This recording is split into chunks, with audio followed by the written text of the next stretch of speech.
I'm Beth. Thank you for joining me here in my basement yoga studio. So for today's video, I decided to do a little bit of a refresh of an earlier video I did, one that was a little rougher around the edges. So this is going to be a active yet gentle lower body focus practice, mainly focusing on moving the hips around a little bit, targeting the lower back, especially good practice if you've been seated all day, working in your home office. For this practice, one of the ways I've changed it is we're going to be on the floor the entire time. So we're not going to get up to standing at all. You will need a prop. You can use a blanket. I've got one here. Behind me here, I've got a cushion. This is a meditation cushion. Your cushion might be a sofa cushion, a firm pillow, something that's firm. You can see I can't really press down into this. Either one will be okay. You don't need both. I might use both depending on which one's easier for me to grab. So let's start by taking a comfortable position. You can be seated or lying. I'm going to start seated in a cross-legged position. If you're seated, you can be seated in any comfortable position. Your legs might be uncrossed, out wide, whatever you like, and certainly lying is fine also. We'll just take a few moments to begin to tune into our space, to notice where you are, to draw your attention a little bit more internally, so away from all the external stimuli. We're not ignoring them, it's all still there, especially if you're practicing at home. There's probably a lot of external stimuli, but drawing your attention a little bit more inside. And perhaps letting your attention start to settle on your breath. And that means a noticing of your breathing. What's it like for you today? No pressure to shift or change or adjust your breath at all. The basic awareness of what am I feeling in my body? What am I feeling with my breath?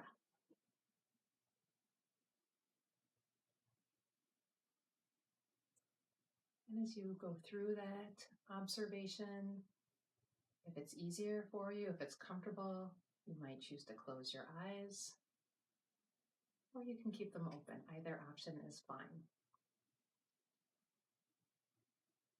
As we go through today's practice, we're going to be trying to hold the poses about 30 seconds. I'm not going to time them exactly, but about 30 seconds each. I do want to give you a method for timing on your own if you're practicing by yourself, not with me. And that is by counting your breaths within a 30-second time frame. So if you naturally breathe 5 or 6 cycles of breath within that time frame, then you know that holding your breath, or not holding your breath, but holding the pose for 5 or 6 cycles is a great way for you to measure 30 seconds. So let's do that now. Again, no changing your breath. Simply be aware of your breath, and every time you breathe, 1 cycle in, 1 cycle out. That's 1. So I'm going to time us starting now. Go ahead and feel your natural breath.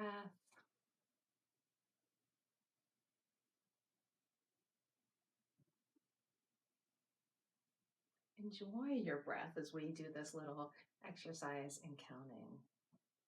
Know that there's nothing else you need to do other than simply count your breath.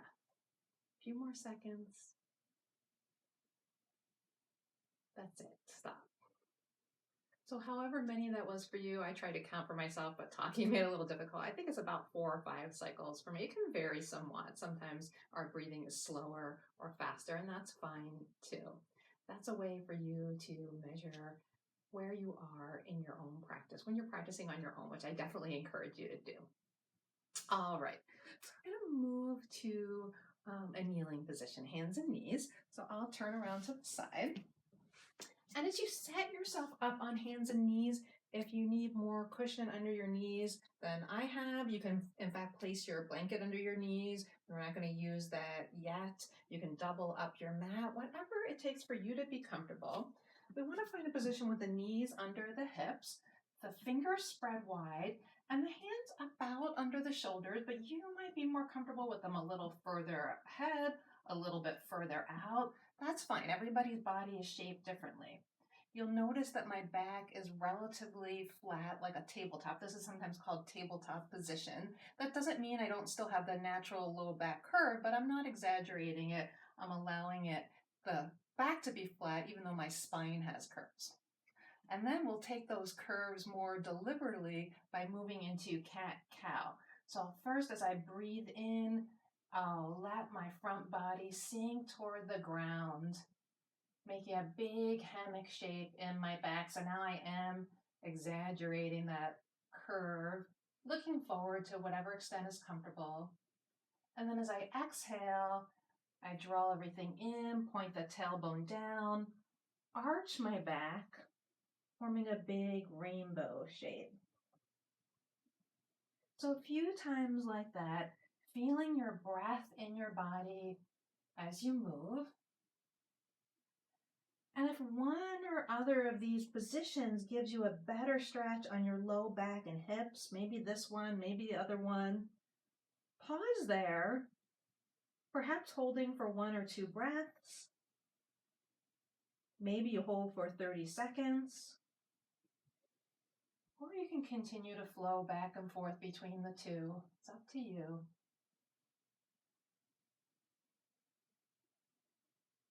And then I'm going to come back to the middle, and I'll just take a little sideways movement looking toward my one hip.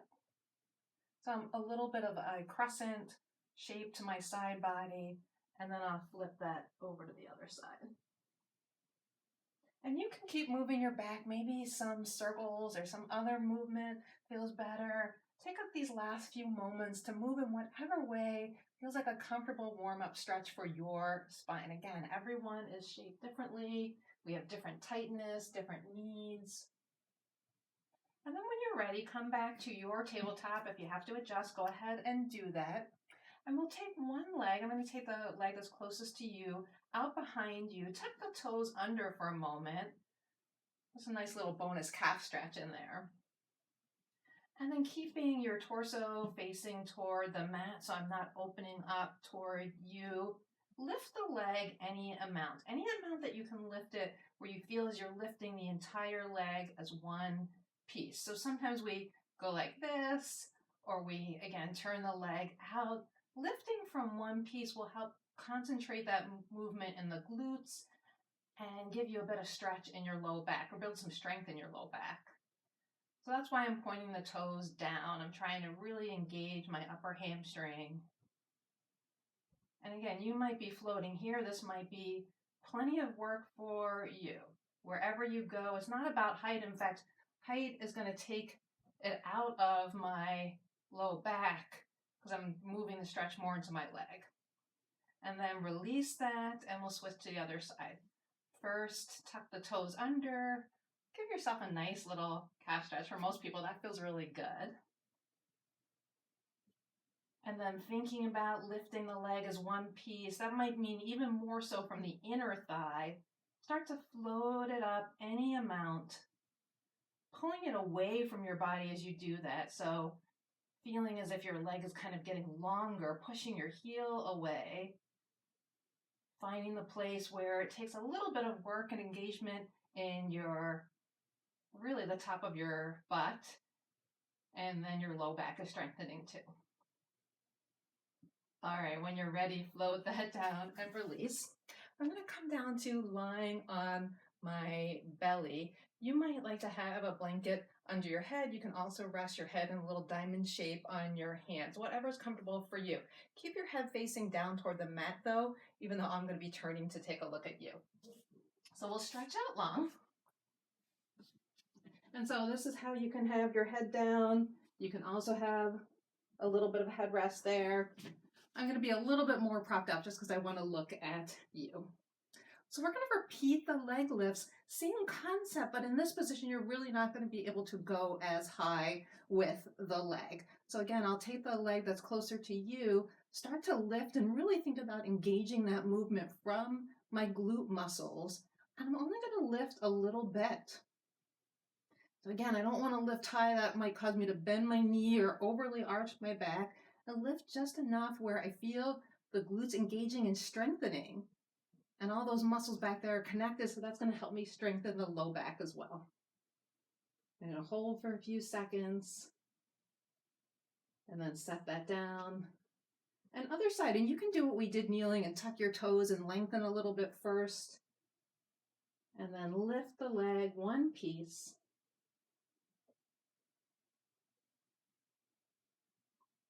And lower. And let's try that one more time on each side. Go back to the first leg. Lift a little bit, just enough to engage the muscles. This is really strengthening for the low back. Will help you with anything going on in that whole hips, low back area. And then the other leg.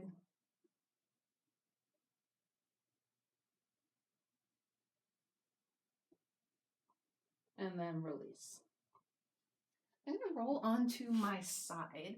You can be on either side, and you can either be lying on the side like this or sitting up, and I will show you both. I'm going to stretch across the front of the hip flexor and the quad muscle of the leg. Again, everything down here is connected.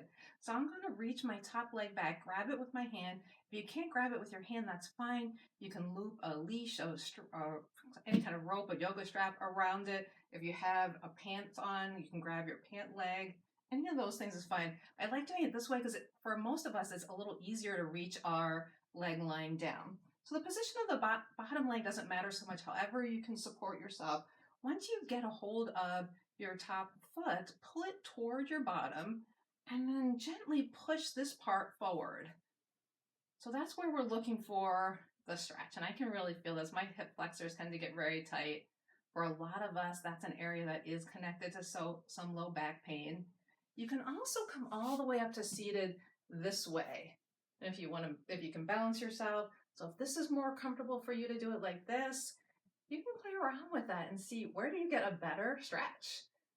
Again, it might feel different, not only different in different bodies, but different days, depending on what kind of activity you've been doing.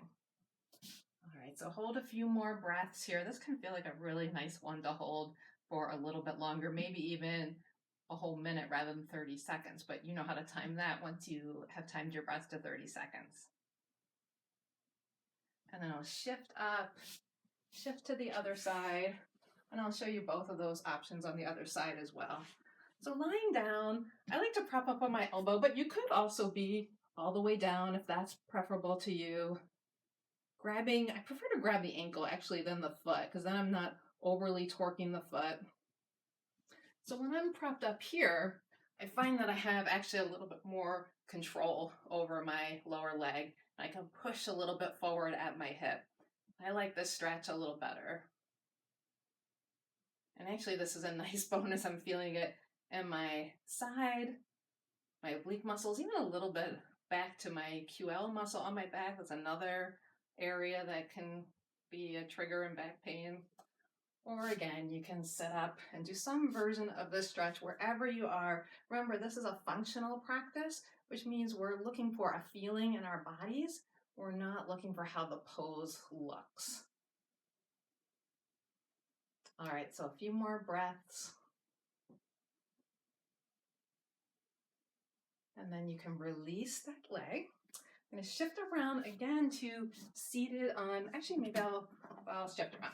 Seated on my heels, and I'm going to give you two options here. So the one option is to come into child's pose. If you feel like, okay, that was a lot of work to warm up and you're ready for a child's pose rest, that's totally fine. Open your knees to whatever extent is comfortable.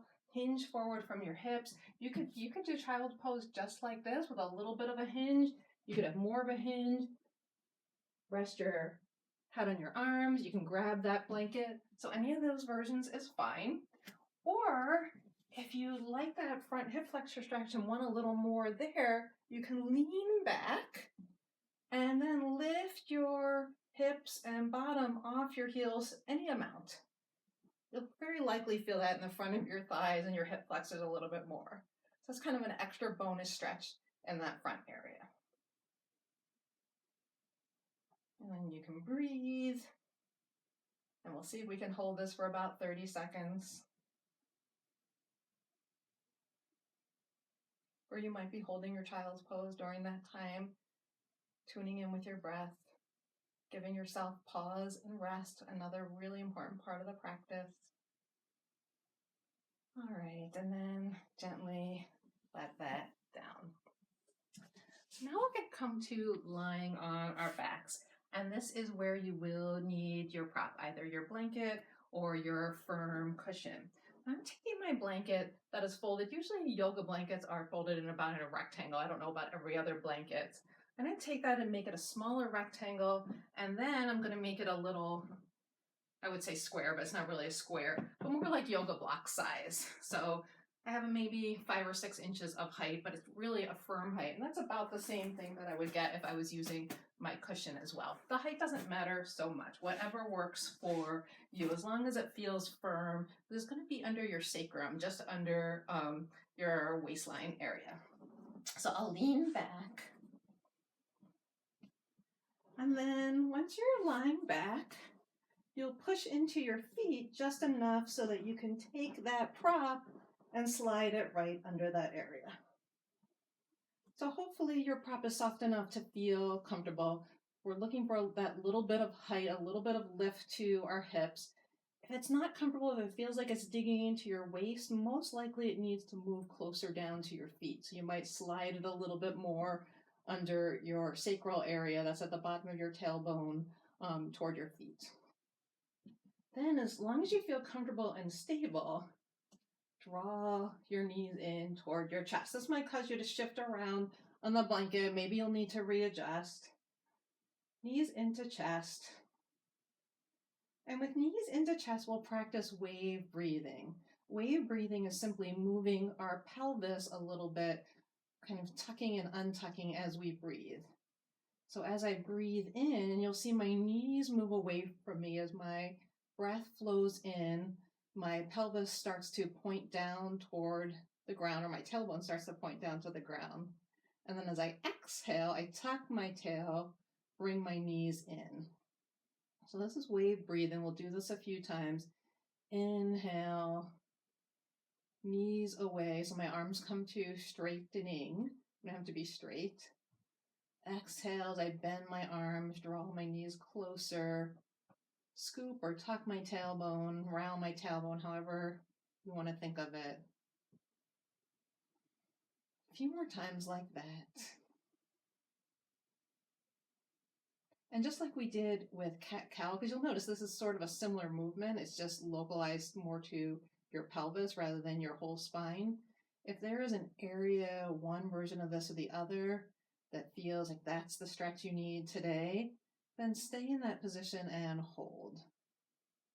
And maybe you hold for 30 seconds. Maybe you hold for 1 or 2 breaths. Keep one knee into your chest. Stretch the other leg out. So you might just place that foot on the floor, or you might stretch it out long, and that's going to move that stretch more to the front. Again, that hip flexor, that iliopsoas area on that side. For the leg that you have bent, you actually don't even have to hold it.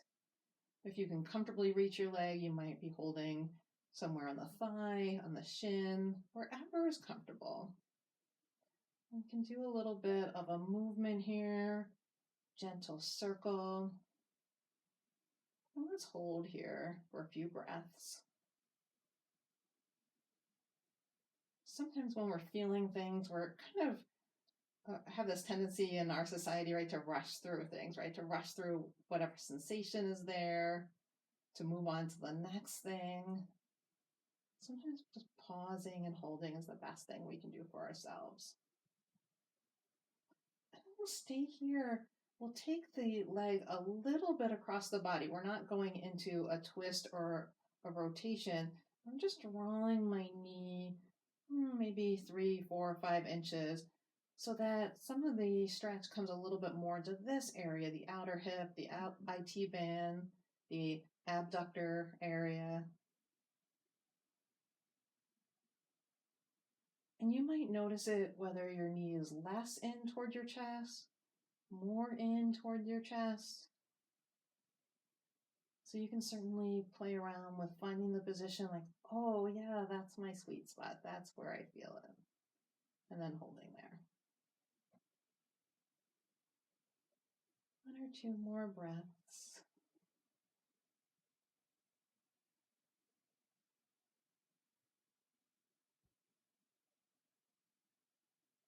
Draw that knee back through center. Draw the other knee back in. Hold them both for a moment. Maybe you make some big circles with both of your knees. Maybe it's more like a H shape. Move around a bit. And then keep your second knee toward your torso. Other leg stretches out long. And you'll see I have a little mini bend in my bottom leg. That's where I feel comfortable. I still feel plenty of stretch, plenty going on here. And we hold. Maybe you have a little gentle movement in here in the hip socket. That's where our hands are, like our friends in these poses, because our hands can help us with some of that mobility, to get some of that movement and range of motion. It's a sense of more of a passive stretch when we hold without our hands, when we just use our muscles. That's an active stretch. Both are good. We're going to include both types in our practice. And then we'll do the same thing on this side where we draw the knee in a little bit towards center. Just enough that maybe I reach and hold on the outside of the leg and I feel that stretch move more toward the outside of the hip. And remember that if you choose not to hold, that's fine too. You can do these poses without holding on.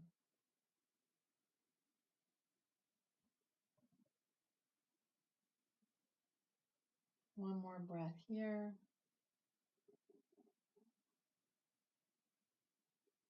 All right, as you exhale, set your legs down. I'm going to push into my feet to remove my prop.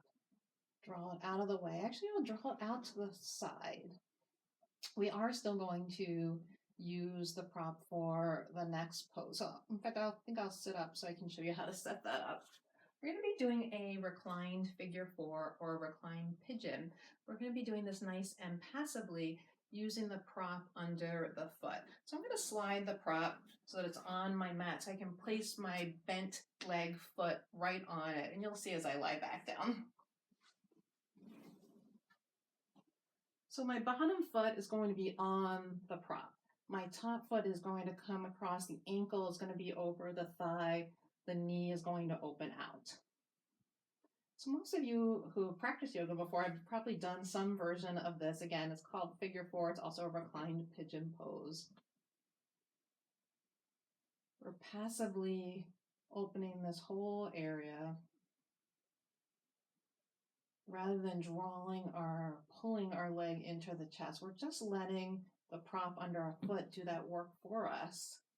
And you might use a higher prop. You might have your couch right there. That could work. A wall is a really great way to do this pose too.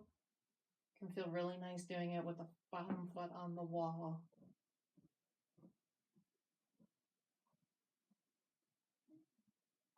Now here's where you have the option of shifting your prop as you go into a twist. I'm lucky because I have my second prop. So I'm going to put my second prop off to the side. I'm going to twist the legs in exactly this position. So my top knee moving away from me. And in fact, before we do that, let's just move this top leg back and forth a little bit. Feel that movement in the hip joint. And then we want to try to hold this knee more away, not forced, but active. So we're not letting those muscles get all loose and not do any work. That's why we're here, right? Moving the knee away. The foot is gently flexed. And then this whole structure is going to come down toward, it's my right, it's toward you. Where my bottom foot is going to come toward the floor, or I can really nicely place it on this prop.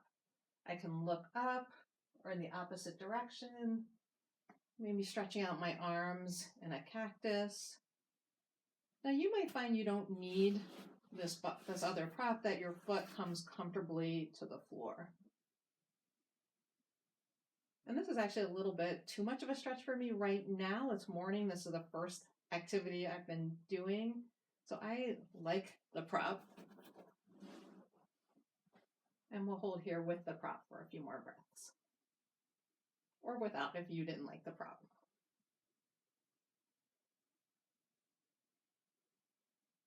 And then as you exhale, come back up.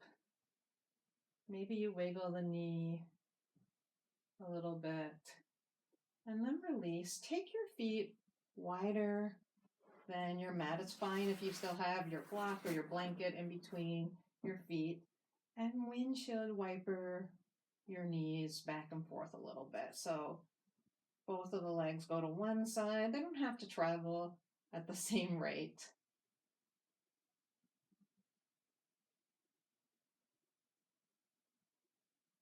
And then we'll do that little recline pigeon series on the second side.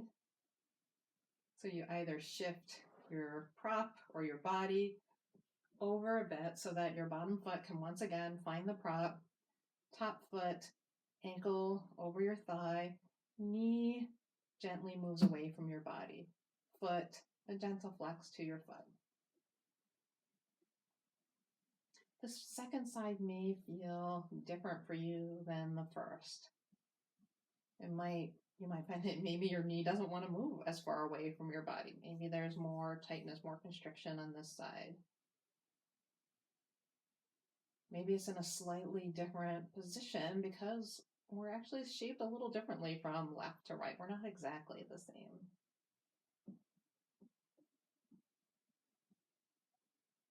Let's keep our static hold for another 2 breaths or so.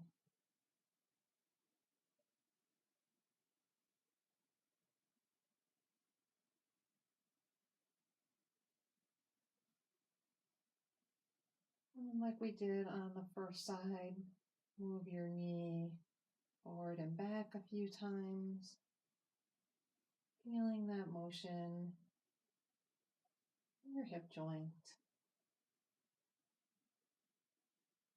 hoping to loosen up anything that might need to be a little looser, and keeping your knee moving away, your foot passively flexed. We'll roll everything toward the foot side. And remember that you can adjust your prop to go under your foot if that felt good on the first side. So the position of the arms, when we're twisting the hip structure to one side, ideally we want our shoulder on the opposite side to stay toward the floor, which just gives us more of that twist, more of the revolving through our spine. But if your shoulder lifts up a little bit, that's fine.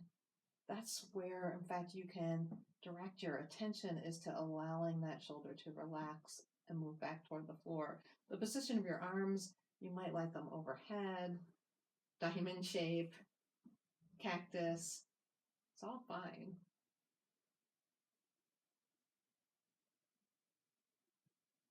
And then if your head is turned right now, I have my neck in the opposite direction or my head in the opposite direction of where my legs are going. That's going to increase the stretch. It's fine to keep your head looking straight up toward the ceiling. This is easier for me so that you can hear me better.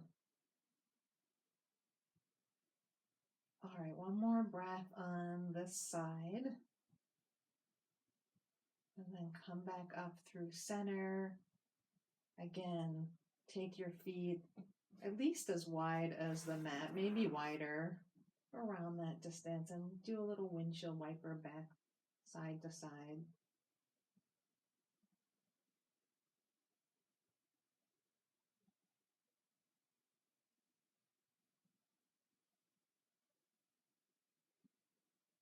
Maybe noticing, we could have done this as a little pre-test, right? We lie on the floor and moved around our hips, see how it feels, and then do it again at the end of class and see if we made any changes, any observable difference in our movement patterns, and just how our body feels.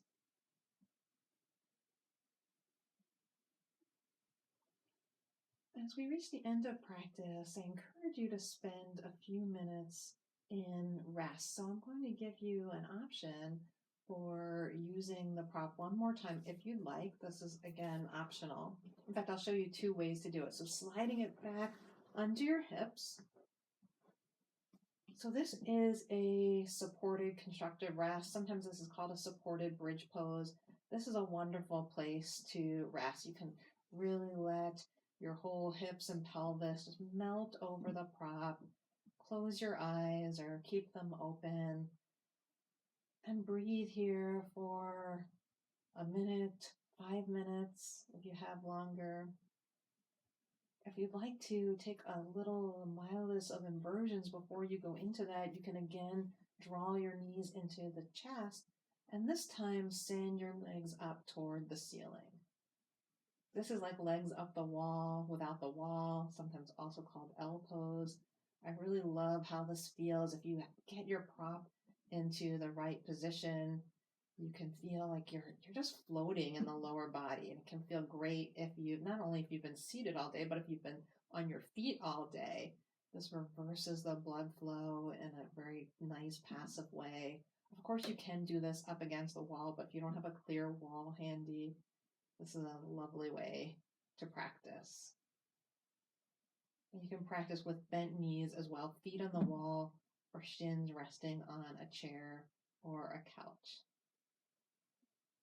So stay for a few more moments in whatever position you choose. And that might be again with feet simply down, or you might choose to use no props and simply lie on the floor.